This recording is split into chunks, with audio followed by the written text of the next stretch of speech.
This case study was about a new teacher named Chris who taught social studies at the high school level, and he was talking about public policy issues the first few weeks of class. So this included death penalty, teen pregnancy, abortions, and he started talking about AIDS. And he started off the classroom by talking about like, hey, how many of you know someone with AIDS or someone who has died from AIDS? And he discovered that no, his class did. So then he goes on to talk about different projects that he wants them to do and participate in. And some of these include recycling, raising money for the athletic department, or going on a walk to help raise money for AIDS. But he hadn't got approved by the school board yet. He needed to get approved the transportation and the field trip itself. So after class, he went to talk to his principal and was like, hey, like, I would love to do this for a class. And his principal was like, no, like, it's not happening. It's too late to talk to school board. I think it's a bad idea. And the school he was at was 98% white. The typical class was middle class. They really didn't have any drug abuse issues in the community. The biggest problem health-wise was Lyme disease. So these students really hadn't experienced AIDS, and they just were kind of small-minded about it.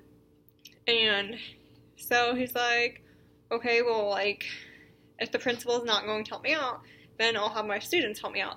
So the next time he goes to class, he gives them a pamphlet to read about AIDS, and it talks about, or an article to read about AIDS to help them put themselves in someone else's perspective to kind of figure out what AIDS is. And he was encouraging his students to go and talk to the school board members, write a letter to the superintendent to help them get approved to go on this trip. And he discovered that his class was like, no, like, we don't care about AIDS, we don't want help with AIDS.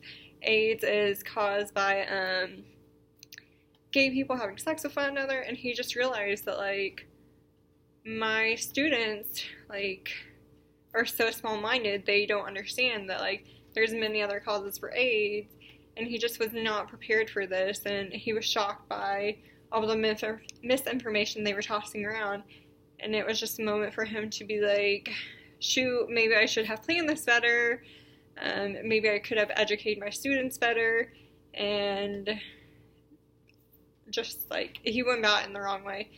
And I think this case study will help me in my future classroom by thinking about the content of my specific class, my classroom, the school district, and the community.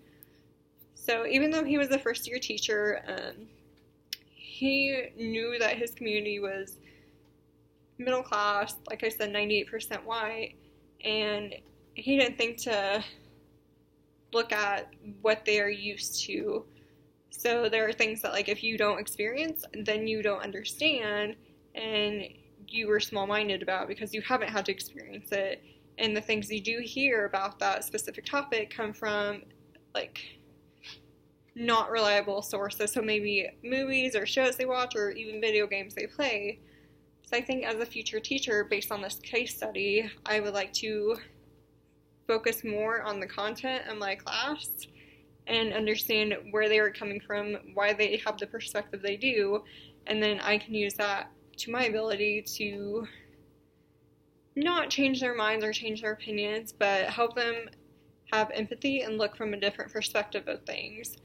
So, Chris could have been like, look guys, I understand why you guys think about this, but let's talk about it for a minute, and let's look at AIDS a little bit different. And maybe AIDS wouldn't have been the best project to choose. Maybe he could have done something related to, like, Lyme disease, or something that would have connected to the students on a better level. I think it's also important to find out what your students do know about a given topic and help build on to that, because you can never assume that your students know all of the correct information, especially with something like AIDS. That's just a huge topic, and not necessarily a huge topic, but there's a lot of discussion about it, and discussions aren't always correct. So by doing an assessment to find out what your students do know, he could have had them write about, like, hey, like, I don't know anything about AIDS, or here's what I do know, and then maybe he could have given them an article to read about AIDS, like he did, and then discuss AIDS a little bit more. But he just kind of assumed that his students knew about AIDS or knew someone with AIDS and went about it the wrong way by just assuming the content, or that his students knew the content. And while he was teaching about public policy issues, I think as a teacher he could have provided more relevance by something that his students were going through. So he could have talked about what's the issue that you guys see going on in the society around you, or even the school around you. He could have made it as big or small as he wanted to, and then he could have approached it in a whole different way.